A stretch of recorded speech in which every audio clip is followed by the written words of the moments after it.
ॐ श्रुतिस्मृतिपुराणानाम् आलयं करुणालयं नमामि भगवत्पादं शङ्करं लोकशङ्करं शङ्करं शङ्कराचार्यं केशवं बादरायणं सूत्रभाष्यकृतौ वन्दे भगवन्तौ पुनः पुनः ईश्वरो गुरुरात्मेति मूर्तिभेदविभागिने व्योमवद्व्याप्तदेहाय दक्षिणामूर्तये नमः।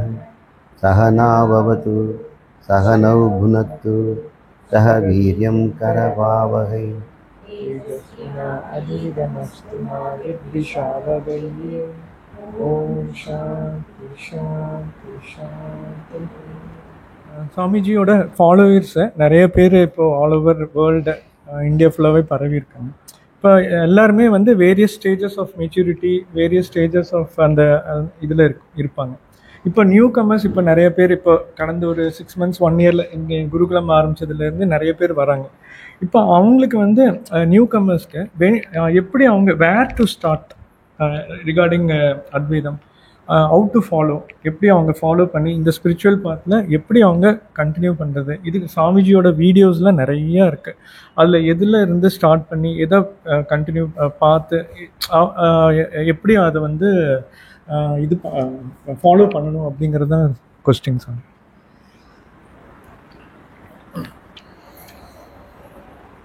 நேரடியாக வந்து சந்திக்கிறவங்க நம்ம ஆத்ம வித்யாலயத்திலே தங்கியிருந்து 2 நாள் அது 3 நாள் அடிப்படை வகுப்பை கற்றுக்கிட்டோம்னா அதுக்கப்புறம் வீடியோவை எந்த இடத்துல வேணால் தொடங்கலாம். சுவாமியோட வீடியோக்களை எந்த வீடியோனா எப்போ வேணால் கேட்கலாம். அந்த அடிப்படை வகுப்பு தத்துவ போதங்கிறது தான் நம்மளுடைய அடிப்படையான விளக்கம் தருவது. ஆத்மபோதம், தத்துவ போதம் இது ரெண்டும் இருக்கின்ற வீடியோக்கள் ஏதாவது இருந்ததுன்னா அதை அவங்க படிச்சுக்கலாம். அது சுவாமி வீடியோ தான் கேட்கணும்னு இல்லை, வேறு யாராவது சுவாமிகள் பேசியிருந்தாலும் தத்துவ போதத்தை பற்றியோ அல்லது ஆத்ம போதத்தை பற்றியோ பேசியிருந்தால் அதில் எல்லாமே அடங்கிடும். மொத்தமும் தெரிந்து கொண்ட விஷயங்கள் 6 தான். இறைவனை பற்றி தெரிஞ்சுக்கணும், ஜீவனை பற்றி தெரிஞ்சுக்கணும், உலகத்தை பற்றி தெரிஞ்சுக்கணும். இந்த 3 தான் தெரிஞ்சுக்க வேண்டிய விஷயம். இது இல்லாமல் இன்னொரு 3 விஷயம் இருக்குது. நாம் ஏன் இந்த உலகத்தை பிறந்து சாகிறோம், இந்த பிறவிக்கு என்ன காரணம், இதுக்கு வந்து பந்தம் அப்படின்னு பேர். இதுலேருந்து விடுபட்டு ஆனந்தமாக வாழ்வதற்கு முக்தின்னு பேர். இப்போ பந்தத்திலேருந்து முக்தி பெறுவதற்கு ஏதாவது வழி இருக்குதா, அந்த வழியை அது பேர் சாதனம். இந்த 3ஐயும் நாம் வந்து தெரிஞ்சுக்கணும். இப்போ மொத்தம் அந்த வேதாந்தத்தில் நம்ம தெரிஞ்சுக்க வேண்டிய விஷயம் இந்த 6 தான். இறைவன், ஜீவன், உலகம், பந்தம், முக்தி, மோட்சம், இதுக்குள்ளே எல்லாமே அடங்கிடும். இது அத்தனையும் வந்து பகவத்கீதையில் பகவான் ரொம்ப அழகாக சராசரி மனிதனுக்கு தேவைப்படுற விதத்தில் சொல்லியிருக்கிறார். உபனிஷத்துக்கள் இதையே இன்னும் கொஞ்சம் உயர்ந்த நிலையில் சொல்லுது, உத்தம அதிகாரிகளுக்காக. பகவத்கீதை வந்து மத்தியம அதிகாரிகளுக்காக, வெகு ஜனங்களுக்காக சொல்லியிருக்கிறார்.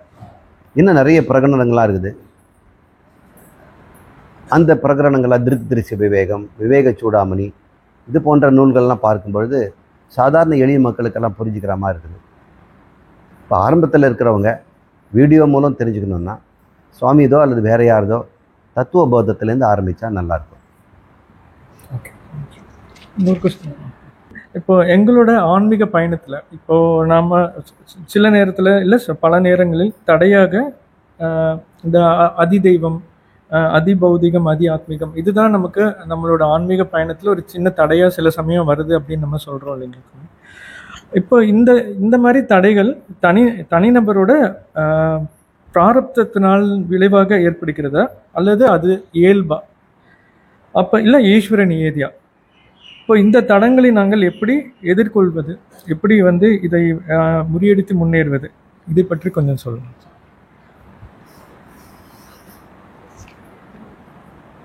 தடைகள் அப்படின்னா ஒரு மனிதனுடைய சராசரி ஆன்மீகத்துக்கு மட்டும் இல்லை, தொழில் செய்கிறவங்க, ஆன்மீகத்துக்கு வராமல் இருக்கக்கூடிய நாத்திகர்கள் கூட அவங்களுக்கு தடை இருக்க தான் செய்யும். வாழ்க்கையில் எல்லாருமே தடைகளை கடந்து தான் வாழ வேண்டியது. அந்த தடைகள் வந்து 3ஆக பிரித்து சாஸ்திரம் சொல்லுது. நம்மளால் கட்டுப்படுத்த முடியாமல் நம்ம மாற்றிக்க முடியாத சில தடைகள்லாம் இருக்குது. அதை நம்ம அதிதெய்வீகங்கிறோம். கோள்கள், அவங்களுடைய கிரகச்சாரம், அதுக்கப்புறம் இடி, மின்னல், புயல், காற்று, அதிக மழை வந்து சென்னை அவஸ்தைப்படுது. சில இடத்துல மழையே இல்லாமல் சில ஊருங்க அவஸ்தைப்படுறாங்க. இதெல்லாம் நம்ம தவிர்க்க முடியாது. அது எல்லா மக்களுக்குமே வருது. அது ஒரு பெரிய தடையாயிடுச்சு. இப்போ கொரோனான்னு ஒரு நோய் வருது. அந்த நோய் வந்த பிறகு உலகம் முழுக்குமே ஒரு பொருளாதாரத்தில் ஒரு சரிவு இருந்து தானே இது இருக்குது. இன்னும் அதில் மீள முடியாமல் நிறைய பேர் இருக்கிறாங்க. இது மாதிரி நம்மளால் கட்டுப்படுத்த முடியாத இயற்கை சூழலில் வருவதை வந்து அதிதெய்வம் அப்படிங்கிறோம். இப்போ கொரோனா வந்து அதிதெய்வம்னு சொல்ல முடியாது. அது அதிபௌதிகம் அப்படின்ற அர்த்தம். மற்ற ஜீவராசிகளெல்லாம் நமக்கு துன்பங்கள் வரும். விஷச்செடி, காய்ச்சல், நோய்க்கிருமிகள், பக்கத்து வீட்டுக்காரன், அரசியல்வாதி, அந்த தெருவில் இருக்கக்கூடிய ஒரு மோசமான ஒரு குடும்பம், எப்படி ஒன்றா இருக்கலாம். வேதாந்தவங்களுக்கு பக்கத்து வீட்டிலேருந்து வர துணி துவைக்கிற சத்தமே கூட தாங்க முடியாது. அவங்க ஏதாவது கிரைண்டர் போட்டுருவாங்க, பாட்டு போட்டு கேட்டுட்டு இருப்பாங்க. இதெல்லாம் நமக்கு மெடிடேஷனுக்கு தடையாக இருக்க தான் செய்யும். கூட்டு குடும்பத்துலேயும் நெருக்கமான இடத்துல வாழ்ங்களுக்கு இதெல்லாம் அதிபௌதிகம்ங்கிறோம். தவிர்க்கவே முடியாதது அதிதெய்வீகம்ங்கிறோம். நமக்குள்ளேருந்து வரும். நமக்கு ஒரு சோம்பல், ஒரு காரியத்தை எடுத்தோம்னா முடிக்கிற வரைக்கும் நமக்கு பொறுமை இருக்கிறது இல்லை. அத்வைத வேதாந்தம்னு போயிடுவோம். அதுக்கப்புறம் திடீர்னு வேறு ஏதாவதுக்கு தாவிடுவோம். அப்புறம் இன்னொரு தாவிடுவாங்க. இப்படின்னு தனக்குள்ளேருந்தே தடைகள் வரலாம். அத்வைத வேதாந்தம் படித்தவனுக்கு கூட தனக்குள்ளேருந்து தடைகள் வரும். நான் எப்படி பிரம்மமாக இருக்க முடியும்? சும்மா பேச்சுக்கு சொல்லுது போல் இருக்குது. சுவாமி நம்மளை வந்து சந்தோஷப்படுத்துறதை நீங்கள்லாம் கடவுள் அப்படின்னு சொல்கிறாரு, நிரூபிச்செல்லாம் காட்டுறாரு. ஆனால் என் உணர்வு படி பார்த்தோம்னா நான் அந்த மாதிரி இல்லை அப்படின்னு தன்கிட்டேருந்தே ஒரு தடை வரும். தனக்கிட்டே தன்னுடைய உடல்நலம் சரியில்லாமல் போகலாம், மனநலம் சரியில்லாமல் போகலாம். இப்படி தலைவலி வந்துடும். முக்கியமான ஒரு வீடியோ சமயத்துலையோ சாமியோட சந்திக்கும் போது தலைவலி வந்து நம்ம அவங்கள சந்திக்க முடியாமல் போயிடலாம். இதெல்லாம் ஆத்மீகம் அப்படின்ட்டு. இப்போ தன்னிடமிருந்தே தடைகள், சுற்றுப்புறத்திலிருந்து உயிரினங்கள் மக்கள்கிட்டேருந்து தடைகள், அப்புறம் இயற்கையிலேருந்து வரும் தடைகள். இந்த மாதிரி 3 தடைகள் எல்லாருக்கும் வருது. இதை தான் ஆத்மீகம், பௌதிகம், தெய்வீகம் அப்படின்னு சொல்கிறோம். இதுக்கு யாருக்கு இதுக்கு நிவாரணம் தர முடியும்? பரமேஸ்வரன் தான் இது தர முடியும். அதனால் ஒவ்வொரு மந்திரத்துக்கு முன்னாடி சாந்தி சாந்தி சாந்தின்னு சொல்கிறோம். இந்த 3 சாந்தியை, இந்த 3ஐயும் அமைதிப்படுத்துறதுக்காக பிரார்த்தனைக்காக நம்ம செய்வது. இப்போ கோயிலுக்கெல்லாம் போகிறாங்க, பூஜை பண்ணுறாங்க, ஜபம் பண்ணுறாங்க. சில பேர் வந்து விரதம் எல்லாம் இருக்கிறாங்க. அவங்கெல்லாம் இந்த காரியங்கள்லாம் ஆன்மீகன்ற பேரில் செய்யும் பொழுது அதன் மூலம் ஏதாவது பலனை எதிர்பார்க்குறாங்க. இப்போ நாம் வந்து அப்படியெல்லாம் செய்தாலும் பலன் எதுவும் எதிர்பார்க்காமல், பகவானே ஒரே ஒரு பலன் தான் நான் கேட்குறேன். நான் தவம் செய்தாலும், ஜபம் செய்தாலும், விரதம் இருந்தாலும், பூஜை செய்தாலும், பாத யாத்திரைகள் செய்தாலும், புனித பயணங்கள் செய்தாலும் அதில் வர பலன்னா இந்த முக்தியில் நான் இறந்துருக்கிறேன், குருவோட நான் சேர்ந்து அவரோட கல்வி கற்கிறேன், இதுக்கு மட்டும் குறுக்க வராதபடி இந்த 3ஐயும் எனக்கு நிவர்த்தி பண்ணி கொடுங்க அப்படின்னு நம்ம கேட்டுக்கிறது தான். வேறு வழியே இல்லைங்க. வேறு தப்பிக்கிறதுக்கு வழி இல்லை. பகவானை பிடிச்சிக்க வேண்டியது தான். இந்த 3ம் எல்லாருக்கும் வந்து தான் தீரும். இதை பிராரப்தம் கூட சொல்ல முடியாது. பிராரப்தத்தில் வருவது ஆளாளுக்கு வித்தியாசமாக இருக்கும். எல்லாருக்கும் பிராரப்தம் இருக்க தான் செய்யுது. குருநாதருக்கும் பிராரப்தம்னு ஒன்று இருக்குது. இருக்கிறதுனால தான் அவர் உயிரோடு இருக்கிறார். பிராரப்தம் முடிஞ்சு போனால் அவர் இருக்க மாட்டார். பிராரப்தம் தான் அவரை விற்க வச்சிருக்குது. அதனால் பிராரப்தம் குறை சொல்ல முடியாது. பிராரப்தம் இந்த கிளாஸுக்கு வர வச்சிருக்குது. உடம்பு கொடுத்துருக்குது, புத்தியை கொடுத்துருக்குது, நல்ல கண்களை கொடுத்துருக்குது. விவேக வைராகியம் பிராரப்தம் தான் கொடுத்தது. பிராரப்தம் நம்ம சபிக்க வேண்டாம். அது நமக்கு நல்ல ஒரு உடம்பையும் சுற்றுச்சூழலையும் குருநாதர் வசிக்கின்ற இடத்துக்கு அருகாமையிலையும் அவர் பேசுகிற மொழி புரிகிற மாதிரியும் நமக்கெல்லாம் கொடுத்துருக்கிறது பிராரப்தம் தான் கொடுத்துருக்கு. அதனால் பிராரப்தத்தை நம்ம வந்து ஒரு தடையாக நம்ம எடுத்துக்க வேண்டாம். அது நமக்கு வாய்ப்பை தான் கொடுத்துருக்கு. தடைகள் அதையும் மீறி வரும்பொழுது அதை பகவான் பார்த்துக்குவார். நம்முடைய அத்வைத வேதாந்தத்துக்கு மட்டும் யாராவது உள்ளே வந்துட்டாக்கா தடையெல்லாம் நீங்கிடும்.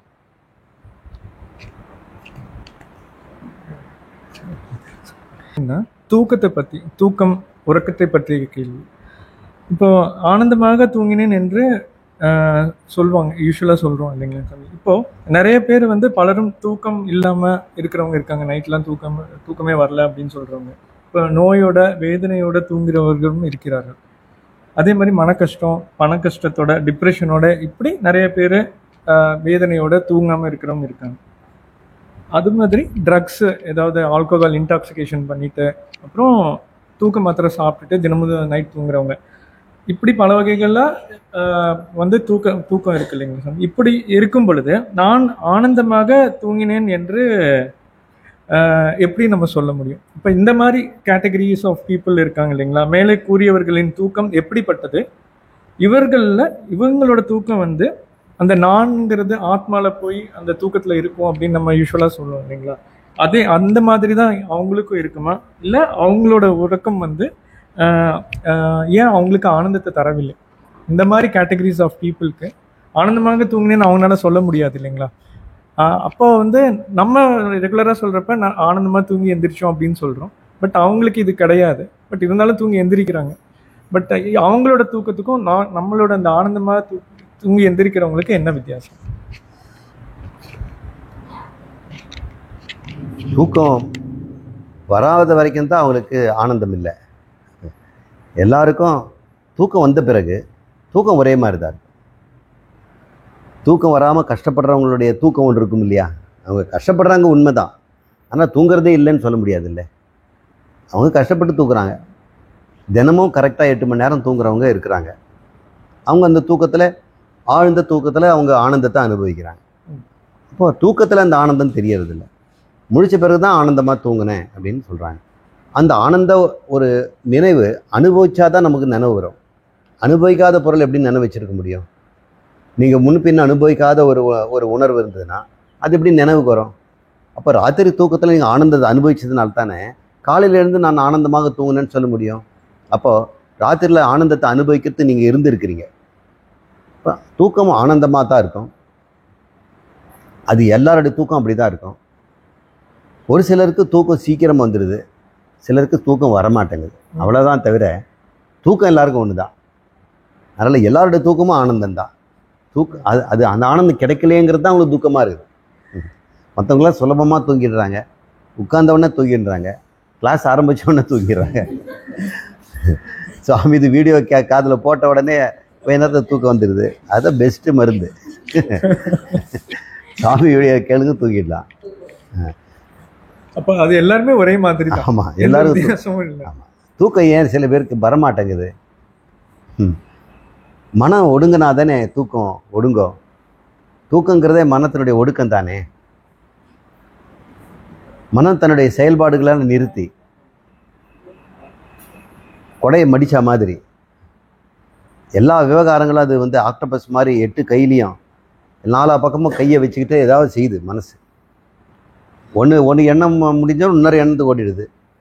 பையனை பற்றி எண்ணம், மகளை பற்றி எண்ணம், மருமகளை பற்றி எண்ணம், அப்புறம் வீடு வந்து ஒழுகுதுங்கிற எண்ணம், பெயிண்ட் பூசணுங்கிற பக்கத்து வீட்டுக்கார எண்ணம், அப்புறம் கூட பிறந்தவங்க. ஒருத்தருடைய மனசுக்குள்ளே எத்தனை மனிதர்கள் உள்ள கூச்சல் போடுறாங்க. எப்போ இவனுக்கு ஓய போகுது? ஆனால் நிறைய பேர் வந்து தூக்கம் இல்லாமல் கஷ்டப்படுறாங்க. தூக்கத்துக்கு காரணமே, தூக்கமின்மைக்கு காரணமே உறவுகள் தான்.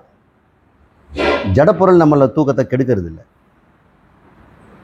அதிகமாக. இப்போ கார் சில சமயம் பிரச்சனை கொடுத்ததுன்னா அது நமக்கு மனசை டிஸ்டர்ப் பண்ணும். அதனால் தூக்கத்தெல்லாம் கெடுக்காது.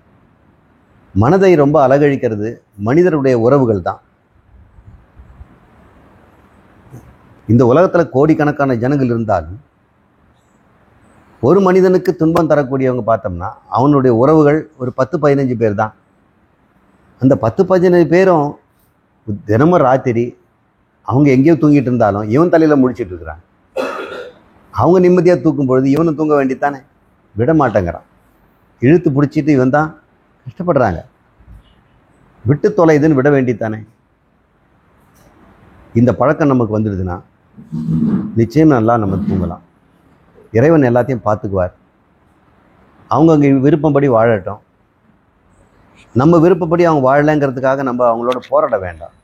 அவங்க விருப்பப்படி வாழ்ந்துட்டு போகிறாங்கன்னா அவங்களுக்கு 2 கை கால் கொடுத்துருக்கிறாரு, கண்ணு கொடுத்துருக்கிறாரு, புத்தி கொடுத்துருக்கிறாரு, மனசு கொடுத்துருக்கிறாரு. அவங்க வாழ்கிற வாழ்க்கையை அவங்க தேர்ந்தெடுத்துக்கிட்டாங்க.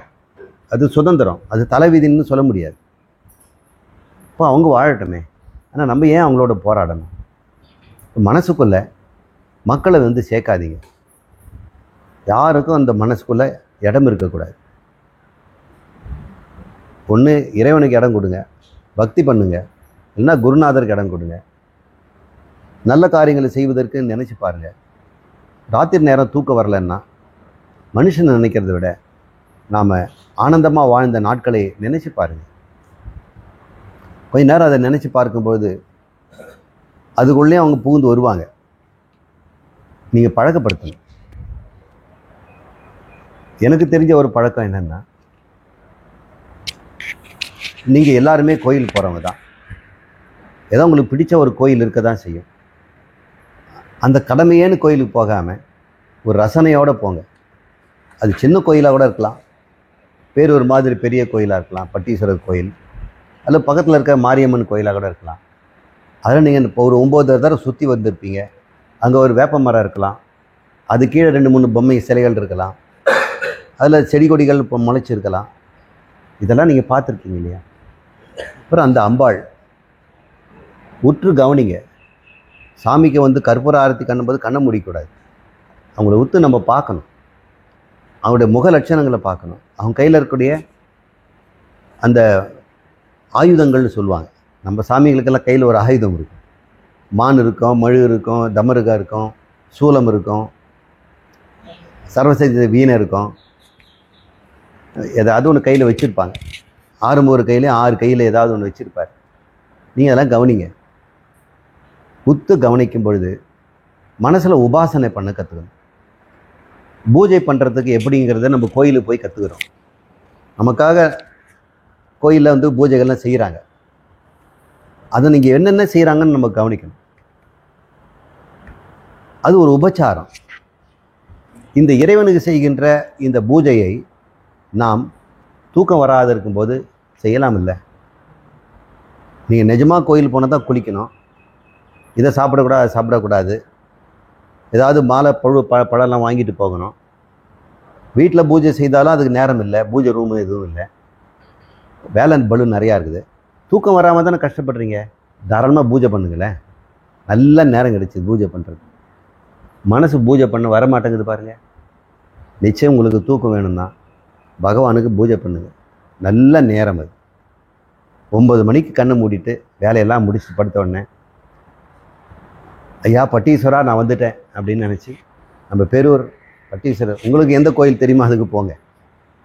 அங்கே போகும்பொழுது மிகப்பெரிய மண்டபம் முன்னாடி, அதை தாண்டி உள்ளே இறங்கி பெரிய படிக்கட்டை மிதிக்காமல் தாண்டி உள்ளே போய், அப்புறம் அங்கே ஒரு படிக்கட்டை தாண்டி அந்த ஒரு பெரிய கதவை தாண்டி 2 பக்கமும் கோபுர வாசலுக்குள்ளே உள்ளே போய் இடது பக்கமும் வலது பக்கமாக பிரியும் பொழுது 2 பக்கமும் மண்டபம் இருக்குது. நடுவில் பெரிய நந்தி இருக்கிறாரு. முதல்ல கிரிவலம் வந்துடலாமா? அது மாதிரி கோயில் வளம் வந்துடலாம். பிரதட்சணையாக போயிட்டு சுற்றி வாங்கலை. கோயிலை வந்து நல்லா உத்து கவனிக்கணும். ஒவ்வொரு தூண்லேயும் இருக்கிறத பார்க்கணும். எப்படியெல்லாம் நம்ம போகிறோன்றது பார்க்கணும். என்ன செடி கொடிகள் வளர்ந்துருக்குது பார்க்கணும். பகவானுடைய லட்சணம் எப்படி இருக்குதுன்னு பார்க்கணும். மூர்த்தி எப்படி இருக்கிறாருன்னு பார்க்கணும். அம்பாள் எப்படி இருக்கிறாங்கன்னு பார்க்கணும். இப்போ பட்டீஸ்வரர் கோயிலில் ஆஞ்சநேயருக்கு மரத்தில் செய்த ஒரு ஆஞ்சநேயர் ஒருத்தர் இருக்கிறாரு. முருகர் பெருமான் ரொம்ப அழகாக பின்னாடி இருக்கிறாரு. அவர் மேற்க பார்த்துருக்கிறாரு, கிழக்கு பார்த்து இருக்கிறாரு. ஒவ்வொரு துல்லியமான கோயிலினுடைய ஒவ்வொரு பகுதியும் மனசில் பதியணும். அப்புறம் நாம் பூஜாரிக்கு பதிலாக நம்ம உள்ளே போயிடணும். கர்ப்ப கிரகத்துக்கு நமக்கு சான்ஸ் கிடச்சிது பாரு. உள்ளே போயிட்டு, பகவானே நான் உன்னை தொட்டு செய்ய போகிறேன் அப்படின்னு அவருக்கு என்னென்ன பண்ணுவீங்க? இறைவன் வந்து ஆண்டவன், நாமெல்லாம் அவருக்கு அடிமை. எஜமானனுக்கு வேலைக்காரன் என்னென்ன பண்ணுவான் அத்தனையும் பண்ணணும். வேலைக்காரருக்கு ஒரு பேர் இருக்குது. அவங்க பேர் கிங்கர்னு பேர். அவன் செய்கிற வேலைக்கு கைங்கரியம்னு பேர். நாமெல்லாம் இறைவனுக்கு கைங்கரியம் செய்கிறோம். காரணம் நாமெல்லாம் கிங்கர்கள். என்னென்ன செய்வோம்? இறைவனை வந்து எழுந்தருளை செய்யணும். வாங்க எழுந்தருளை செய்யணும்.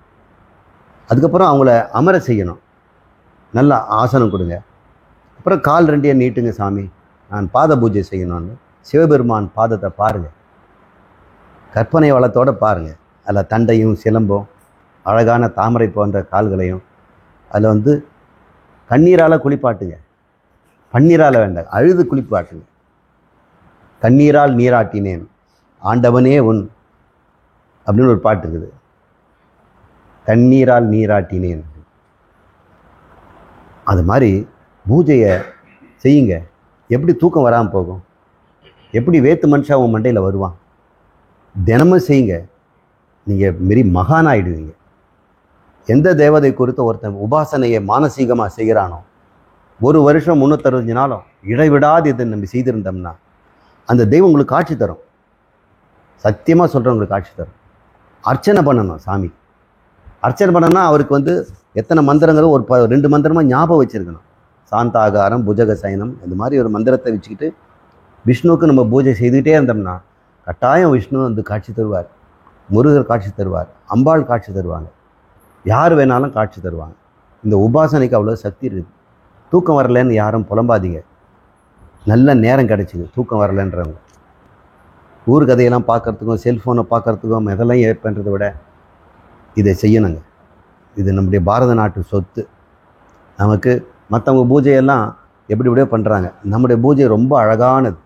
அந்த இறைவனுக்கு செய்கின்ற கைகரியம், அமர வைப்பதும், ஆசனம் தருவதும், பாத பூஜை செய்வதும், அருந்தது தண்ணீர் கொடுப்பதும், கை கழுவத்துக்கு அர்க்கியம் பண்ணுவதும், அப்புறம் ஸ்நானம் பண்ணுவதும், அப்புறம் அவருக்கு வஸ்திரம் போடுவதும், மலர் மாலைகளை சூடுவதும், அவருக்கு நெத்திக்கு அலங்காரம் பண்ணுவதும், இதெல்லாம் நம்ம செய்கிறோம். அப்புறம் விசிறி போட்டு வீசுவோம், கொடை பிடிப்போம், சாமரம் வீசுவோம், நெய்வேத்தியம் பண்ணுவோம், அப்புறம் தாம்பூலம் கொடுப்போம், கற்பூர ஆரத்தி கொடுப்போம், தூப தீபம் கொடுப்போம். அதுக்கப்புறம் அழகழகான பாடுகளில் பாடிக்கிட்டே இருப்போம். பாடி முடித்த பிறகு அவர் ரொம்ப சந்தோஷமாக இருப்பார். என்ன வேணும்னு கேட்பார். எனக்கு உன்னை தவிர எதுவும் வேண்டாம் அப்படின்னு சொல்லுங்கள். அப்புறம் தூக்கம் வந்துடும். பகவானே எனக்கு தூக்கம் கொடுங்க. நல்லா தூக்கம் கொடுப்பார். அந்த புண்ணியமே உங்கள் வாழ்க்கையை உயர்த்திடும். உங்களுடைய எதிரிகளெல்லாம் தொலைஞ்சிடுவாங்க. உங்கள் தொழிலெல்லாம் வளம் பெறும். உங்கள் குழந்தைங்கள்லாம் ஆரோக்கியமாக இருப்பாங்க. உங்கள் சுற்றுப்புறம் உங்களால் நல்லா ஆகிடும். இதை செய்யுங்க. இது பேர் மானச பூஜா, மானச உபாசனைன்னு பேர். எவன் ஒருவன் ஒரே தெய்வத்தை நீண்ட காலம் இதே மாதிரி மானச பூஜை செய்கிறானோ அவனுக்கு கட்டாயம் அந்த தெய்வம் காட்சி தரும். அவன் கேட்டதெல்லாம் அவனுக்கு கொடுக்கும். அவன் வாக்கு பலிக்கும். நமஸ்காரம் சுவாமிஜி. ஐஜாஸ் திருப்பூர்லேருந்து கேட்டிருக்காருங்க சுவாமிஜி. வேதங்களை பெருவெளியில் இருந்து ஒருவித ஓசையின் மூலம் ஆதி ரிஷிகள் பெற்றார்கள் என்றால் ஏன் அவ்வேதங்களை கண்டடைந்த ஆதி ரிஷிகள் அவற்றை மீண்டும் பெருவெளியிலேயே விட்டுவிட்டு செல்லவில்லை? எதற்கு குரு சீடர் பரம்பரை ஏற்படுத்தினார்கள்? வேதங்கள் அப்பௌருஷேயங்கள் என்றால் ஒவ்வொருவரும் அதை காற்றில் இருந்தே பெற முடியுமே. புருஷ சாதனையின்றி அவை காற்று வெளியில் நிற்பவை அல்லவா? அவற்றை அடைவது மகாரிஷிகளுக்கே சாத்தியம். நாம் சாதாரண மானுடர்கள் என்றால் இந்த வேதங்களை உச்சரிக்கும் தகுதி நமக்கு இல்லைதானே? இந்த கேள்விக்கு காரணமே இந்த வேதம் எப்படி தோன்றியது, ரிஷிகள் எப்படி கண்டுபிடிச்சாங்கங்கிறத பற்றி மற்றவங்க என்ன சொல்கிறாங்கங்கிறது கேட்டு வச்சிருக்கிறார். இன்னும் ஆகாய வெளியில் அசரீரியாக அது சுற்றிட்டு இருக்கிற மாதிரியும், அது எப்படி நமக்கு சேட்டலைட்டில் நமக்கு இது ஃபேஸ்புக்கு, இன்ஸ்டாகிராம், உங்கள் வாட்ஸ்அப்பு, உங்கள் டெலிஃபோன் கான்வர்சேஷன்லாம் இப்போ ஆகாயத்தில் இருக்குது இல்லையா? இப்போ கூட உங்ககிட்ட ஆளுக்கு ஒரு செல்ஃபோன் இருக்குது. உங்களுக்கு யாராவது கான்டாக்ட் நம்பர் வந்துருந்தால் அது ரிங் ஆச்சுன்னா இங்கே இருந்துகிட்டே தான் இருக்கும். அப்போ உங்களுக்கு ரிங் அடிக்கும்போது உங்களுக்கு வரக்கூட தகவல் இங்கே மட்டும் இருக்குமா? ஆகாயம் முழுக்க இருக்கும். உங்கள் செல்ஃபோன் தான் அதை வாங்கும். அப்போ ரிசீவ் பண்ணுறது எங்கும் இருக்குது. ஆனால் ரிசீவ் பண்ணுறதுக்கு நமக்கு ரிசீவர் நம்மக்கிட்ட செல்ஃபோன் வேணும். இப்படி ஒரு சில பேர் செல்ஃபோன் மாதிரி உட்காந்துக்கிட்டு ஆகாயத்தில் இருக்கிற வேதத்தெல்லாம் உள்ளே வாங்கிட்டாங்க அப்படின்னு சொல்லியிருக்கிறாங்க. அதனால் அதன் அடிப்படையில் அவர் கேட்டிருக்கிறார். ஏன்னோ ஒரு சில பேருக்கு மட்டும் அந்த கொடுப்பனை இருக்குது, மற்றவங்களுக்கெல்லாம் இல்லை. அப்படி அவங்களால வாங்க முடியும்னா என்னாலே வாங்க முடியும் இல்லை அப்படின்னு சொல்கிறார். சரி, வேதத்தில் சொல்லப்பட்டது சமஸ்கிருதமாக இருந்ததுன்னா, ஒருவேளை உனக்கு சமஸ்கிருதம் தெரியலன்னா நீ எப்படி கிரபிக்கப்ப முடியாது இல்லையா? இப்போ எல்லாராலும் அது முடியாது, ஒரு சிலரால் முடியும். அதனால் அப்படி சொல்லியிருக்கிறாங்க. வேதம் யாரும் கையெழுத்து போட்டு எழுதுனதில்லை. கவிதைகள் எழுதுகிறாங்க, பாடல்கள் எழுதுகிறாங்க, கதை எழுதுகிறாங்க.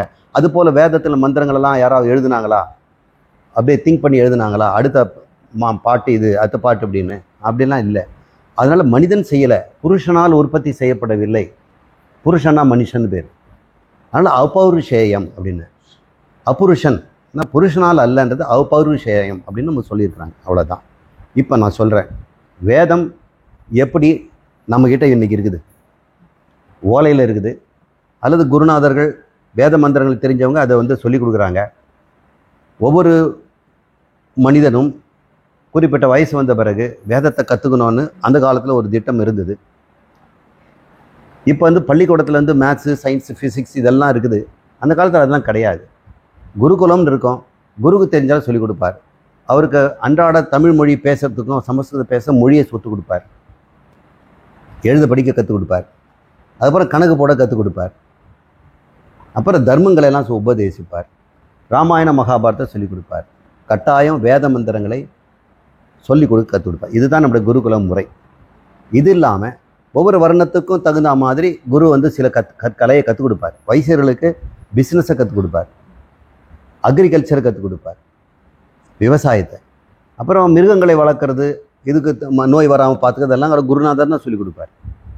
அப்புறம் சத்திரியர்களுக்கு அட்மினிஸ்ட்ரேஷனை கற்றுக் கொடுப்பார், நிர்வாகத்துக்கு கொடுப்பார், நீதியை கற்றுக் கொடுப்பார். இதுக்கு என்ன தண்டனை, இதுக்கு எப்படி நீங்கள் விசாரிக்கிறது, இதுக்கு என்ன மாதிரி நம்மளுடைய மனு சாஸ்திரம் சொல்லுதுங்கிறது அதையும் அவர் சொல்லிக் கொடுப்பார். இப்போ குருநாதர் சர்வ கலையிலும் வல்லவராக இருப்பார். இப்படி தான் அந்த காலத்தில் நமக்கு வந்து பள்ளிக்கூடங்கள் இருந்தது. இப்போ ஒரு குருகுலத்தில் 10-15 குருகணங்கள் இருக்கலாம். ஒருத்தர் வந்து ஜோதிடம் கற்றுக் கொடுப்பார், இன்னொருத்தர் கணிதம் கற்றுக் கொடுப்பார், இன்னொருத்தர் மருத்துவம் கற்றுக் கொடுப்பார், சித்த மருத்துவமாக அதெல்லாம் கற்றுக் கொடுப்பார். இதெல்லாம் குருகுலத்தில் கற்றுக் கொடுக்கப்பட்டது. பருத்தி வளர்க்குறது, நூலை உண்டாக்குறது, நோய் உண்டாக்குறது, அத்தனையும் நோய் நீக்கிறது எல்லாமே சொல்லிக் கொடுத்தாங்க. இவங்களுக்கு மந்திரங்கள் எப்படி கிடச்சிது? இப்போ நம்மக்கிட்ட இருக்க குரு அவர் மந்திரத்தை அவர் குரு கொடுத்தார். வேத ரிக் மந்திரமும் யஜுர் மந்திரமும் சாம அதர்வனம் போன்றதும், அதுக்கப்புறம் இருக்கிற சிக்ஷா, சந்தஸ் போன்ற வேத அங்கங்களும் எல்லாருமே முன்ன சொல்லி கொடுத்து தான் வந்தது. முதல்ல யாருக்கு இந்த வேதம் கிடைச்சிது அப்படின்னு தான் கேள்வி. இப்போ அது வந்து எல்லாருக்கும் ரிஷிகள் அப்படியே வானத்துலேருந்து பிடிச்சிக்கிட்டாங்க அப்படின்னு சொல்கிறாங்க இல்லையா? அப்படி கிடையாது. அப்படி சொல்கிறதுனால தான் இது மாதிரியான கான்ட்ரவர்சி எல்லாம் வருது. ஏன் நானும் தானே மனுஷன், எனக்கு வரக்கூடாதா அப்படின்னு. இந்த வேத மந்திரங்கள் நம்ம இப்போ பார்க்கிற ரிக் யஜுர் சாமம்லாம் செயற்கையாக வியாசரால் வடிவமைக்கப்பட்டது. உண்மையிலே ரிக் யஜுர் சாமன்லாம் கிடையாது. மந்திரங்கள் எல்லாம் எப்பவுமே இருந்து கொண்டு இருக்குது. அது கோடிக்கணக்கான மந்திரங்கள் இருக்குது. அது அத்தனை மனுஷன் தலையில் கொண்டு வர முடியுமா? வேதம்னா என்ன அதை முதல்ல தெரிஞ்சுக்குங்க. அப்புறம் ஏன் வந்தது, எப்படி வந்ததுன்னு கேட்போம். இந்த பிரபஞ்சம் முழுக்க ஒரு காலம் பிரளயத்தில் மறைஞ்சிடும். எப்படி மறையும்? எப்படி நீங்கள் கொடையை விரிச்சிங்களோ மறுபடியும் கொடையை மடித்து உரையில் போட்டு வச்சிட்டிங்க இல்லையா? அந்த மாதிரி இந்த பிரபஞ்சத்தை அப்படியே சுருக்கிடுவாங்க. இந்த பிரபஞ்சம் எப்படிப்பட்டது? எல்லாத்தையும் பார்த்தோன்னா ஆகாயம், காற்று, நெருப்பு, நீர், நிலம் தானே. இதுதானே இங்கே இருக்குது. உங்கள் உடம்பு, என் உடம்பு, சட்டி, பானை எல்லாமே இது தானே. இதெல்லாம் பிரிச்சுடுவார். பிரித்த உடனே பஞ்சபூதங்களாக மாறிடும். தனித்தனியாக காற்று அப்படின்னு மாறிடும். இப்போ காற்றில் பல விதமான காற்று இருக்குது. மண்ணில் பார்த்தோம்னா ஏகப்பட்ட மண் இருக்குது. மண்ணிலேயே உலோகங்கள் இருக்குது, அலுமினியம் இருக்குது, இரும்பு இருக்குது. இதெல்லாம் எல்லாமே தனித்தனியாக பிரிஞ்சிடும். பிரிஞ்ச பிறகு பிருத்திவிங்கிற மண்ணை நீரில் கரைச்சிடுவார். நீரை கொண்டு போய் நெருப்பில் விட்டுடுவார். நெருப்பை அப்படியே கொண்டு போய் காற்றில் விட்டுடுவார். காற்றை கொண்டு போய் ஆகாயத்தில் மறைச்சிடுவார். ஆகாயத்தை இவர் முழுங்கிடுவார் கடவுள். இப்போ கடவுள்கிட்ட இந்த பிரபஞ்சம் முழுக்கம் இருக்குது. பிரபஞ்சத்தில் இருக்க அத்தனையுமே அவர்கிட்ட ஒவ்வொரு எழுத்தும், ஒவ்வொரு செயலும், ஒவ்வொரு கர்மமும், ஒவ்வொரு ஜீவனும், அவருடைய ஆசைகளும் எண்ணங்களும் அவர்கிட்ட பத்திரமா இருக்கும். அவர் மறுபடியும் சிருஷ்டி பண்ணும்போது எப்படி அவர் உள்ளே கொண்டு போனாரோ அதே மாதிரி வெளியே விடுவார். ஆகாயத்தை விடுவார். ஆகாயத்திலேருந்து வாயு வரும், வாயுலேருந்து அக்னி வரும், அக்னிலேருந்து நீர் வரும், நீரிலிருந்து நிலம் வரும், நிலத்திலிருந்து தாவரங்கள் வரும், தாவரங்களிலிருந்து மிருகங்கள் வரும், மிருகங்களுக்கு மனிதன் வருவான். இதை மறுபடியும் இந்த பிரபஞ்சம் பழைய அடிக்கு வந்துடும். அப்போ அங்கே எல்லாம் யார் புதுசாக வந்தாங்களான்னு நாம தான். போன பிரபஞ்சத்தில் யாரெல்லாம் இருந்தோமோ அவங்க மறுபடியும் அடுத்த பிரபஞ்சத்தில் அதே மாதிரி வருவாங்க. விட்ட இடத்துலேருந்து வரும். யாரும் அழிய போகிறதில்ல. அப்போ எதுக்கு இந்த பிரபஞ்சத்தை மூடுறாரு, திறக்கிறாரு? நீங்கள் நினச்சி பாருங்கள். நம்ம ராத்திரி தூக்கம் வரலன்னா அடுத்த பொழுது ஓடுமா? பா ஒட்டுமொத்த ஜீவனுக்கும் தூக்கம் கொடுக்கணும். தனித்தனியாக நீங்கள் தூங்குறீங்க, ஒட்டுமொத்தருக்கும் தேவர்களும் தூங்கணும், மிருகங்களும் தூங்கணும், பட்சி எல்லா ஜீவராசியும் தூங்கணும். அப்புறம் மறுபடியும் முழிக்கிறார். இதை மாதிரி செய்கிறாருன்னு வைங்க. அவர்கிட்ட இந்த பிரபஞ்சத்தினுடைய அத்தனை விவரங்களும் அடங்குறது இல்லையா? இப்போ ஒருவேளை இங்கே இருக்கக்கூடிய இந்த போர்டில் இப்போ நீங்கள் பார்க்குறீங்க அத்தனையும் எழுத்துக்களாக இருக்குது இல்லையா? இன்றைக்கி லெக்சர் முடிஞ்ச உடனே இதை ஆஃப் பண்ணிட்டோம், நாளைக்கு மறுபடியும் ஆன் பண்ணுறோம், இது உள்ளேன்னு தானே வெளியே வருது. அப்போ உள்ளே எங்கே இருந்தது? அது ஏதோ ஒரு விதத்தில் இருக்கும் இல்லையா? ஒரு தகவல் ரூபமாக அதில் உள்ள சேமிக்கப்பட்டிருக்கு. ஒரு ஆலை விதை எடுக்கிறோம், ஆலமரம் முழுக்க அந்த விதையில் இருக்குது இல்லை? எவ்வளோ சின்ன விதையில் ஒரு மரம் முழுக்க இருக்குது. அதில் அதை முளைச்சதுன்னா அதுக்குள்ளேருந்து தான் மரம் வெளியே வருது. அப்போ மரமே அது எத்தனை இலைகள், எத்தனை பூக்கள், எவ்வளோ வேறு, எவ்வளோ சிம்பு வேறு, எத்தனை கிளைகள், அத்தனையுமே அந்த விதைக்குள்ளே இருக்குது இல்லை? எந்த ரூபத்தில் இருக்குது? அந்த ஒரு நிஜமாக மரம் மாதிரியமா உள்ள இருக்கும்? மரத்தினுடைய தகவல் தானே இருக்கும். தகவலை கொடுத்தா போதும் இல்லை? ஒரு வீட்டு கட்டுறோன்னா நம்ம வீடியோ கொடுக்குறோம், என்ஜினியர் அதனுடைய தகவலை தான் கொடுக்குறார். ஒரு ஃப்ளாஷ் டிரைவில் உங்களுக்கு தகவல் கொடுக்குறார், நீங்கள் சிஸ்டமில் போட்டாலும் உங்களுக்கு பிளான் வந்துடுது. அதை முப்பரிமாணமாக காட்டினா அதையும் காட்டிடுது. மறுபடியும் ஃப்ளாஷ் டிரைவில் உள்ளே போகும்போது என்ன ஆகுது? தகவல் ரூபமாக இருக்குது. அந்த தகவலுக்கு பேர் தான் வேதம். பகவான் எல்லாத்தையும் சிருஷ்டி பண்ணுறதுக்கே தகவல் வேணும். அப்போ யார்கிட்ட வேதம் இருந்தது? அபௌருஷயம்னு சொன்னோம்னா என்ன அர்த்தம்? இறைவன்கிட்ட தான் அது இருக்கும். எதை பற்றி எதுன்னா பிரபஞ்சத்தை பற்றி அத்தனை டீட்டெயிலும் மந்திரங்களாக அவர் நினைவில் வச்சிருக்கிறார். சரிங்க, இத்தனையுமே மனுஷனுக்கு தேவையா? இறைவனுக்கு தேவை. அது அவர் பிரபஞ்சப்படும். அதில் இருக்கக்கூடிய சில மந்திரங்களை மட்டும் மனிதர்களுக்கு தேவை, அவர்கள் வாழ்க்கைக்கு தேவை. தர்ம தர்மங்கள், யஜ்ஞங்கள், செய்யக்கூடியது செய்யக்கூடாதது, உபனிஷத்து, அதில் மனிதன் மோட்சம் அடைந்து கடவுளாக மாறக்கூடிய இந்த விஷயம் மட்டும்தானே மனுஷனுக்கு தேவை. மற்றபடி பூச்சி எப்படி உண்டாக்குனேன், இந்த பிரபஞ்சத்தில் இருக்க அணுக்கள் எப்படி உண்டாக்குனேன், இதெல்லாம் வேதத்தில் இருக்கிறதெல்லாம் உனக்கு தேவையா? அதெல்லாம் அவர் வெளிப்படுத்த மாட்டார். அதனால் வேதங்கிறது அளவற்றது, அது உற்பத்தியே ஆகாதது, அதுக்கு தொடக்கமே இல்லை. கடவுள் மாதிரி. கடவுள் யாரும் உற்பத்தி பண்ணலை, அப்போ வேதத்தை யார் உற்பத்தி பண்ணியிருப்பாங்க? வேதங்கிறது என்ன? பிரபஞ்சத்தினுடைய அறிவு. இப்படி புரிஞ்சுக்குங்க. அப்போ பகவான் சிருஷ்டியெல்லாம் முடித்த பிறகு மனிதர்களுக்கு தேவையான தகவல் இருக்கும் இல்லையா, அதை மட்டும்தான் வெளிப்படுத்துகிறார். எப்படி வெளிப்படுத்துகிறாரு? நமக்காக ரிஷிகள்னு நான் சொல்கிறோம். இந்த பிரபஞ்சத்தை முதல்ல மறைச்சது யாருன்னு கேட்டோம்னா, இறைவனுக்கு யார் ஒருத்தர் சிருஷ்டி பண்ணுறாரோ அவர் பேர் பிரம்மான்னு பேர். 4 தலை பிரம்மா. கோயிலில் அது மாதிரிலாம் படம் வரைஞ்சிருந்தா அப்படி சொல்லுவோம். அவர் 4 தலையெல்லாம் கிடையாது. அவருக்கு இன்னொரு பேர் இருக்குது, ஹிரண்ய கர்ப்பன் அப்படின்னு பேர். அந்த ஹிரண்ய கர்ப்பன் கிட்ட தான் இந்த வேதம் இருந்தது. அதை வைத்து தான் அவர் சிருஷ்டி பண்ண போகிறார். இந்த மறுபடியும் இந்த பிரபஞ்சம் மறையும் பொழுது வேதமாக மாறி மறுபடியும் ஹிரண்ய கர்ப்பன் கிட்ட தான் இருக்கும். ஹிரண்ய கர்ப்பன் என்ன? அவரை மறைஞ்சிடுவார். மறைஞ்சு பரமேஸ்வரன் ஆகிடுவார், அந்தர்யாமி ஆகிடுவார். அந்தர்யாமி அங்கே போயிடுவார், அவர் பரமாத்மா என்று சொல்லக்கூடிய பிரம்மத்தில் இருப்பார். இப்போ பிரம்மம் அந்தர்யாமியாக பரமேஸ்வரனாக மாறி, அவர் ஹிரண்ய கர்ப்பனாக வேதங்கள் உண்டையவனாக மாறி, அவர் மறுபடியும் சூழ பிரபஞ்சத்தெல்லாம் படைக்கும் பொழுது அவர் முதல்ல என்ன பண்ணுறாரு? அவர் மனிதர்களாக நம்ம போன பிரபஞ்சத்தில் தான் நம்ம இப்போ இந்த பிரபஞ்சத்தில் பிறக்க போகிறோம். இது இல்லாமல் புதுசாக கொஞ்சம் மனிதரை அவர் படைக்கிறார். அவர் பேர் மானச புத்திரர்கள்னு பேர். பிரம்மா தன்னையே ஜெராக்ஸ் எடுக்கிறார், தன்னுடைய வேத ஞானத்தை பதிவுகளாக்குறார். அதில் எல்லா வேதத்தில் இருக்க தகவலும் இல்லை, மனிதனுக்கு அவசியமானது மட்டும் ஒரு 10,000மோ அது 15,000மோ மந்திரங்களை மட்டும் நினைவில் வைத்து கொள்ளக்கூடிய தன்னையே பிரதி எடுக்கிறார் பேர். அவங்களுக்கு ரிஷிகள்னு பேர். அவங்களுக்கு பேர் ரிஷிகள். அவங்க மானச புத்திரர்கள், மனதால் பிறந்தவர்கள். நீங்களே உங்கள் மனசை எத்தனை ஒன்றா காப்பி எடுத்துக்கலாம்.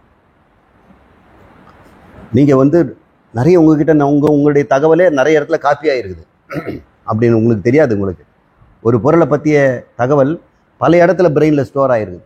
ஒரு இடத்துல அடிபட்டால் கூட நமக்கு இன்னொரு இடத்துலேருந்து நமக்கு இன்ஃபர்மேஷன் கிடைச்சிடும். சரி, அந்த மானச புத்திரர்களுக்கு அவங்களே பேர் வச்சிருக்கிறாங்க. அவர்கள் பூமியில் இருக்கக்கூடிய மனிதர்களுக்கு உபதேசம் சொல்கிறாங்க. அவங்கள ஒரு சரீரம் எடுத்து வராங்க. மானசபுத்திரர்கள் பூமியில் சரீரம் எடுத்து வராங்க. அது திவ்ய சரீரம்னு பேர். பகவான் கிருஷ்ணர் கூட அதே பரமேஸ்வரன் தான். நம்ம சைஸுக்கு 6 அடி உயரத்தில் ஒரு மனுஷனாக வரலையா? அப்புறம் ஆண் பெண் சேர்க்கையில் வந்தார் அவர்? இல்லை. தேவகியின் வயிற்றில் தானாக பிறந்தார். வசுதேவர் அப்படின்னு நினச்சிட்டு இருக்கிறோம். இல்லை, வசுதேவருக்கு அவர் பிறகலை. உண்மையிலே தேவகியின் வயிற்றில் அவர் திவ்யமாக பிறந்திருக்கிறார். இது போல் திவ்ய தேகத்தோடு தோன்றியவளை ரிஷிகள்னு சொல்கிறோம். இப்போ இருக்கிற மனிதர்களும் ரிஷிகள்னு சொல்கிறோம்.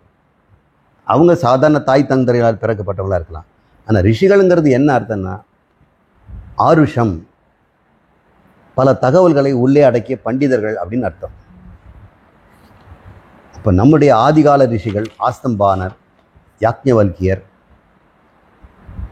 ஜைமினி, இவங்கெல்லாம் வேத மந்திரங்களை கொண்டு வந்த மானசபுத்திரர்கள். அதனால் அவங்க பிரம்மா தான். அப்படி புரிஞ்சுக்குங்க. இப்போ மனித ரூபமாக மக்கள்கிட்ட அவங்கக்கிட்ட இருக்கிறத அப்போ சொல்லி கொடுத்தானே வர முடியும். இவங்க நினைக்கிற மாதிரி நம்ம பூமியில் எவல்யூஷனில் மங்கியிலேருந்து மனுஷன் வந்தான், அந்த மனுஷனில் ஒரு சில பேருக்கு மட்டும் வானத்துலேருந்து கிரகிச்சுக்கிட்டாங்க, அப்படிலாம் கிடையாது. அந்த மாதிரியான அர்த்தத்தில் தான் இந்த மாதிரியான கேள்வியெல்லாம் வருது. வேற கேள்வி. சுரேஷ்ஜி திருப்பூர்லேருந்து கேட்டிருக்காருங்க சுவாமி. உறக்க நிலையில் நாம் மூல அவித்யாவான அறியாமையில் இருக்கிறோம். அந்நிலையில் ஆனந்தமாக இருக்கிறோம். எனவே அறியாமையின் சொரூபம் ஆனந்தம் என்றால் அதற்கு எதிரான அறிவின் சொரூபம் துக்கமாகத்தானே இருக்க வேண்டும். ஆனால் நாம் அறிவு என்பது ஆனந்த சொரூபம் என்கிறோம். எப்படி அறிவும் அறியாமையும் ஒரே சொரூபமாக இருக்க முடிகிறது?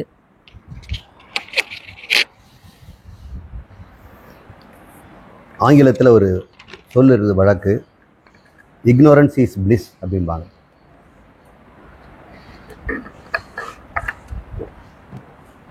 அறியாமை பெரிய ஆனந்தம். நமக்கு ஒன்று தெரியாத வரைக்கும் சந்தோஷமாக இருக்கிறோம். நிறைய விஷயம் தெரிஞ்ச பிறகு தான் நமக்கு துக்கமே வருது. இவர் கேட்குறாரு, ஆழ்ந்த உறக்கம் எல்லாருக்கும் ஆனந்தமாக தானே இருக்கு. யாரும் தூக்கத்தை முழிச்ச பிறகு இப்படி தூங்கி தொலைச்சிட்டனே, இப்படி அப்புறம் யாருமே டாக்டர் எனக்கு தூக்கம் வருது, தூக்கம் துக்கமாக இருக்குதுன்னு சொல்கிறதில்ல. எல்லாருமே தூக்கம் ஆனந்தம்னு தான் சொல்கிறாங்க.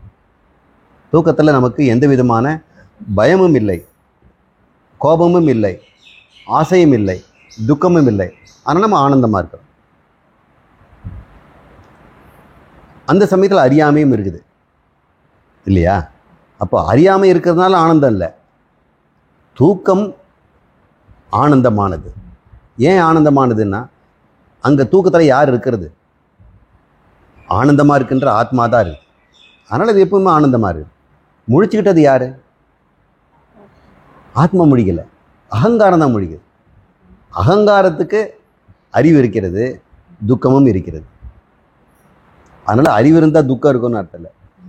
இந்த உலக அறிவு, தன்னறிவு இல்லாமல் இருந்து தன்னை பற்றிய தவறான அறிவினால தான் துக்கம் உண்டாகுது. அறிவு துக்கம் கிடையாது. இவர் சொல்கிறாரு, அறியாமை ஆனந்தங்கிறோம். அப்போ அறிவு துக்கமெல்லாம் இருக்கணும்.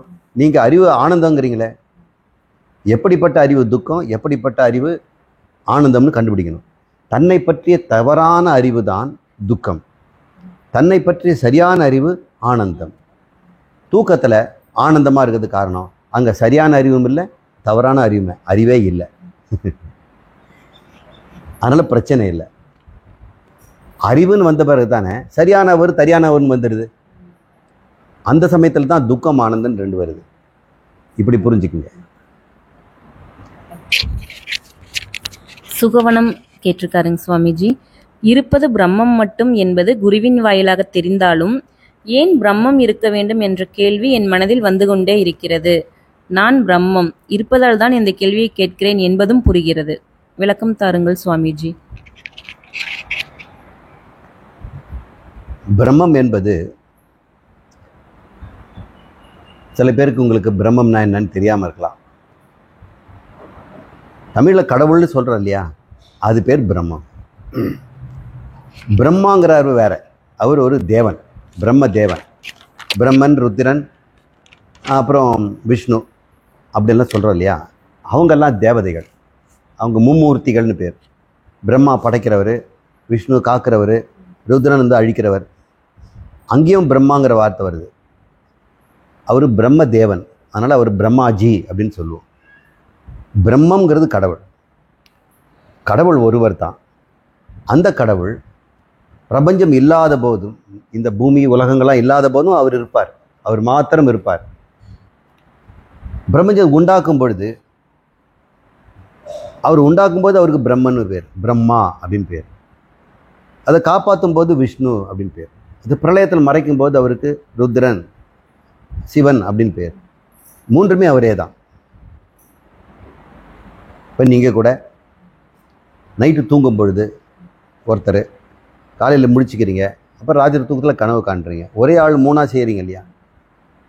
ஒருத்தரே 3 வேலை கூட செய்யலாம். அவர் காலேஜில் போகும்போது லெக்சரர், கச்சேரியில் பாடும்போது பாடகர், வீட்டில் வந்து அவர் வந்து சமையல் கட்டில் போட்டால் சமையல்காரர். 3 பண்ணுவார். ஒரே ஆள் தான். அதே போல் கடவுள் ஒரே ஒருவர் 3 செயல் செய்யும் பொழுது 3 பேர் தரும், அவ்வளவுதான். இப்போ பிரம்மங்கிறது என்னன்னு பார்ப்போம். இவர் கேட்கறது கேள்வி, பிரம்மம் எதுக்கு இருக்கணுங்கிறார். இப்போ இவர் ஒருத்தர் இருக்கிறாரு, பிரம்மம் ஒருத்தர் இருக்கிறார் அப்படின்ற மாதிரி இருக்குது. இது எதுக்கு இருக்கணும்? இங்கே இது எதுக்கு இருக்கணும் அப்படின்ற மாதிரி பிரம்மம் எதுக்கு இருக்கணுங்கிறார். இவர் தான் பிரம்மமே. அப்போ இவர் ஏன் இருக்கிறான்னு இவர் தானே கேட்கணும். பிரம்மம் ஏன் இருக்கணும் அப்படின்னு சொன்னார். இருக்கக்கூடாது இருக்கணும்னு சொல்கிறதுக்கு ஆப்ஷன்லாம் கிடையாது. அது அப்படி தான் இருக்குது. நீங்கள் வேணால் இருக்கலாம், இல்லாமல் போகலாம். ஆனால் பிரம்மம் எப்பொழுதும் இருக்கும். எதுவுமே இருக்கக்கூடாதுன்னு நீங்கள் சொல்லணும்னா கூட சொல்லுவதுக்கு ஒருத்தர் இருக்கணும் இல்லை? பிரம்மமும் இருக்கக்கூடாது, இந்த பூமி உலகம் எதுவுமே இருக்கக்கூடாது. எதுக்கு இதெல்லாம் இருக்கணும்? இந்த படைப்பெல்லாம் ஏன் வரணும் அப்படின்லாம் கேட்குறீங்க வைக்கிறீங்க. கேட்கறதுக்கு நீ இருக்கணும் இல்லை? எதுவுமே இல்லைன்னா அந்த கேள்வியே வராது. இப்போ ஒரு கேள்வி கேட்குறோம், பிரம்மம் இருக்குதா இல்லையா? முதல்ல அதை சொல்லுங்கள். அவர் இருக்குதுன்னு வச்சுக்கிட்டு தானே அவர் வந்து இந்த கேள்வியெல்லாம் கேட்குறாரு. பிரம்மம் இருக்குதா இல்லையா அப்படின்னு சுகவனத்தை நான் கேட்குறேன். அவர் இருக்குதுன்றதுனால தானே ஏன் இருக்குதுன்னு கேள்வி கேட்குறாரு. இருக்குதுன்னு தெரியும். உங்களுக்கு பிரம்மத்தை பற்றி என்ன தெரியும்? பிரம்மத்தை பற்றி அவருக்கு தெரியல. பிரம்மம் என்பது கடவுள். அது சத்தியம், ஞானம், அனந்தம், அதனுடைய தன்மை. கடவுளெல்லாம் சாமி கும்பிடுறோம். அவர் எப்படிப்பட்டவர் உங்களுக்கு தெரியுமா? யாருக்காவது உங்களுக்கு அதை பற்றி அக்கறை இருக்கா? சிவன் எப்படிப்பட்டவர்? எல்லாரும் சொல்லுவாங்க, புராண கதைப்படி அவருக்கு பார்வதி பொண்டாட்டி, தலையில் கங்கை ஒரு இன்னொரு பொண்டாட்டி, 2 பொண்டாட்டி கட்டிகிட்டு இருக்கிறார். அப்புறம் 2 பிள்ளைங்க, அப்புறம் இன்னும் 3வது பிள்ளை ஒருத்தன் வேற விஷ்ணுவோட சேர்ந்து படுத்துட்டாரு. இப்படியெல்லாம் நம்ம கதை சொல்லி இதை வந்து தெய்வத்தை நம்ம தெரிஞ்சுக்கிட்டோம் அப்படிங்கிறோம். உண்மையாக அப்படி தான் இருக்கிறாரா? கடவுள் அப்படிப்பட்டவரா? விஷ்ணுன்னு சொன்னால் அவருக்கு வந்து 2 பேர், ஸ்ரீதேவி பூதேவின்னு 2 மனைவி. முருகன் எடுத்துகிட்டு அவருக்கு 2 பொண்டாட்டி, வள்ளி தேவயானன். இது என்னடா இப்படி இருக்குது? இதை தான் தெய்வத்தை தெரிஞ்சுக்கிட்டு கடவுளை தெரிஞ்சுக்கிற லட்சணமா? இவங்கெல்லாம் யார்? கடவுள் யார்? நம்ம எதுவுமே தெரிஞ்சுக்காம இந்த பாரத தேசத்தில் எல்லாம் தெரிஞ்ச மாதிரி நடக்கிறோம். கடவுளை நம்ம தெரிஞ்சிட்டோமா? கடவுளை தெரிஞ்சுக்கிறதுக்கு 2 வழி இருக்குது. ஒருத்தருடைய சரியான அடையாளம் கொடுத்தோம்னா நீங்கள் கண்டுபிடிச்சிடலாம். இந்த கூட்டத்திலே கூட ஒருத்தர் நான் காட்டுணுன்னா அவருடைய அடையாளம் சொன்னால் நீங்கள் கண்டுபிடிச்சிடுவீங்க. இப்போ இந்த பொருளுடைய அடையாளத்தை நான் சொன்னேன்னா, யாரோ ஒரு குழந்தை அமிச்சு இந்த அடையாளம் சொன்னேன்னா வந்து, தாத்தா இதானே கேட்டீங்க, இந்தாங்க அப்படின்னு கொண்டாந்து கொடுத்து. இப்போ ஒரு பொருள் இருக்குதா இல்லையான்னு சொல்லணும்னா அதை பற்றிய அடையாளம் நமக்கு இருக்கணும். கடவுள் இருக்கிறாரா இல்லையா? பிரம்மம் ஏன் இருக்கணும் இருக்கக்கூடாது இந்த கேள்வினா, பிரம்மம் பற்றி உனக்கு என்ன தெரியும் அப்புறம் சொல்லணும். அப்போ கடவுள் இருக்கிறாரான்னு கேட்கணும்னா உங்களுக்கு எப்படி இருப்பார்னு சொன்னால் நீங்கள் கரெக்டாக கண்டுபிடிச்சிருவீங்க. நான் இருக்கிறது அவரை பற்றி ஒன்றும் தெரியலன்னா நீங்கள் தேடி பார்த்தா கிடைக்காது. இப்போ கடவுளை தேடினேன்னு கிடைக்கலங்கிறானா, கடவுள் எப்படி இருப்பான்னு உனக்கு தெரியுமா? முதல்ல தெரிஞ்சவன் ஈஸியாக கண்டுபிடிச்சிடலாம். ரொம்ப சுலபம். கடவுளுடைய அடையாளம் சொன்ன உடனே ரொம்ப சீக்கிரம் நீங்கள் கண்டுபிடிச்சிடுவீங்க. இப்பயே சொல்கிறேன், அவர் அடையாளம் சொல்கிறேன், நீங்கள் கடவுள் இப்போ கண்டுபிடிக்கிறீங்களா இல்லையான்னு சொல்லு. கடவுள் தான் இந்த பிரபஞ்சத்தை சிருஷ்டி செய்தவர். இந்த பிரபஞ்சத்தில் இருக்கக்கூடிய அத்தனையுமே என்னென்னு சொல்லுங்க. பிரபஞ்சத்தை ஜகத்துன்னு பேர். ஜகத் என்பது, அதனால் அவருக்கு பேர் ஜெகநாதன் பேர். ஜகத்தை படைச்சதுனால ஜெகநாதன், நாதா, நமக்கெல்லாம் வழிகாட்டி, நம்மளை காப்பாற்றுறவர், அதனால் பேர் ஜெகநாதா. இந்த ஜெகம்ல என்னென்ன இருக்குதுன்னா அறிவுடையது அறிவற்றது இருக்குது. இப்போ இங்கேயே பார்த்தீங்கன்னா இது ரெண்டும் ஜெகம், இது அறிவற்றது, இது அறிவுடையது. சரி, இதை வச்சுட்டேன். இங்கே வாங்க, இங்கேயும் அறிவற்றது இருக்குது, அறிவுடையது இருக்குது. என் தலைமுடிக்கு அறிவு கிடையாது, ஆனால் எனக்கு இருக்குது. நான் அதை வெட்டுவேன், அது ஒன்றும் சொல்லாது, ஏன்னா அதுக்கு அறிவு கிடையாது. நான் அறிவு இருக்குதுன்னா அதை வெட்டுவேன், வளர்ப்பேன், எது ஒன்றா செய்வேன். இந்த உடம்பு அறிவற்றது, ஆனால் அதுக்குள்ள அறிவு இருக்குது. அறிவற்றதையும் அறிவுடையதும் சேர்த்து ஒரு பேர் கொடுத்தோம்னா அது பேர் ஜகத் அப்படின்னு பேர். உலகமெல்லாம் அப்படின்னும் போது நம்மளையும் சேர்த்துக்கணும். ஜகத்துன்னு சொன்னால் என்ன சொல்லணும்? என்னையும் சேர்த்து இருக்கிறது தான் ஜகத்துன்னு சொல்லணும். இந்த ஜகத்தை படைத்தவர் யார்? ஜெகநாதன். அவர் பேர் கடவுள், அது பேர் பிரம்மம். இப்போ புரிஞ்சுக்கிட்டீங்களா? இந்த பிரம்மம்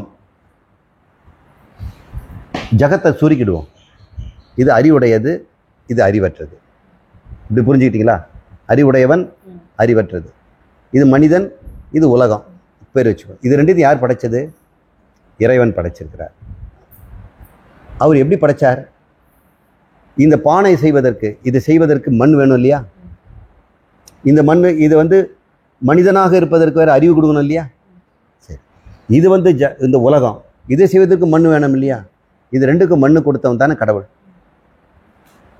இந்த பானை உலகத்துக்கு மண்ணை கொடுத்தவன் யாரு? கடவுள். இந்த பானை உலகத்துக்கு வடிவங்களை கொடுத்தவர் யாரு? கடவுள். அதே போல இந்த ஜகத்துக்கு அறிவுடைய என்னையும் உங்களையும் அறிவற்றதையும் கொடுத்தவர் யாரு? இப்போ அவர்கிட்ட இருந்திருக்கணும் இல்லை? அப்போ அவர் யாரு? இந்த மண் உலகத்தை படைத்தவர் என்னவா இருக்க முடியும்? மண்ணாக தான் இருக்க முடியும். அறிவுடைய அறிவற்ற பொருளை படைத்தவர் எப்படி இருக்கணும்? அறிவும் அறிவற்றவரமாக தான் இருக்க முடியும். அப்போ கடவுள் எப்படி என்னுடைய லட்சணம் இருக்குதுன்னா எப்படிப்பட்டவர் அப்படின்னு நம்ம கேட்குறோம்.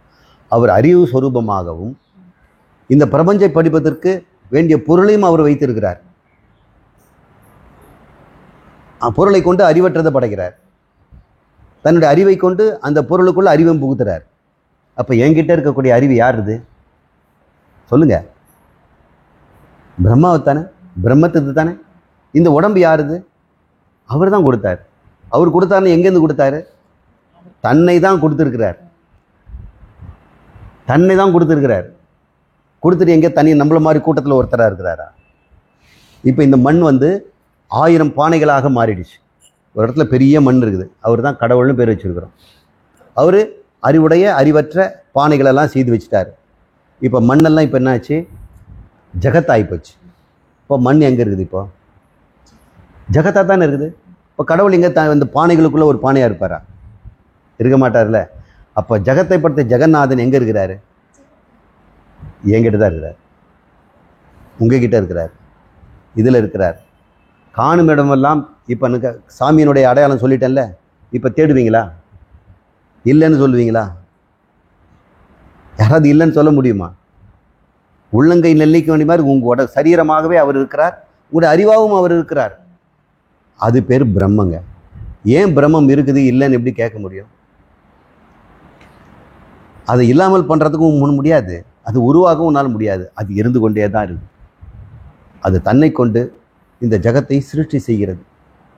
ஏன் அவர் சும்மா இருக்கணும்? சிருஷ்டி ஏன் பண்ணார் அப்படின்னு கேட்டோம்னா, ரொம்ப காலம் பிரம்மம் ஒன்றும் செய்யாமல் தானாக இருந்திருப்பார்.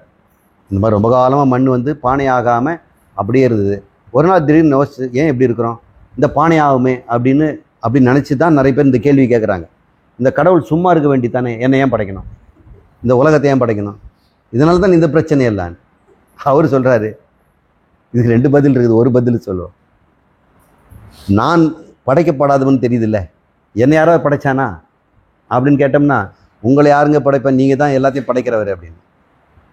அவர் சொல்கிறாரு, நான் மட்டும் இல்லைடா, எங்கிட்ட நீங்களும் படைக்கப்படாதவர்கள. ஏன்னா நீங்கள் எப்படி அவர் தானே நீங்கள்.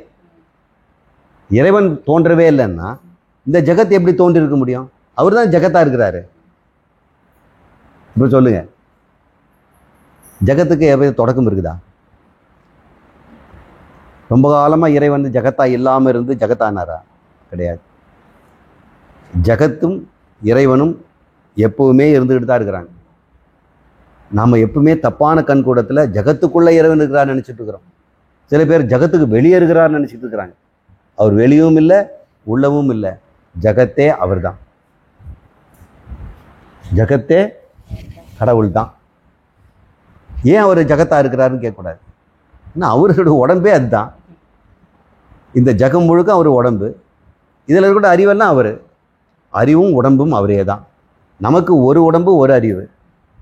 எல்லாம் சேர்த்தோம்னா எல்லா உடம்பும் அவர் உடம்பு, எல்லார் அறிவும் அவர் வருது. இப்போ உங்களுக்கு தெரியுதா?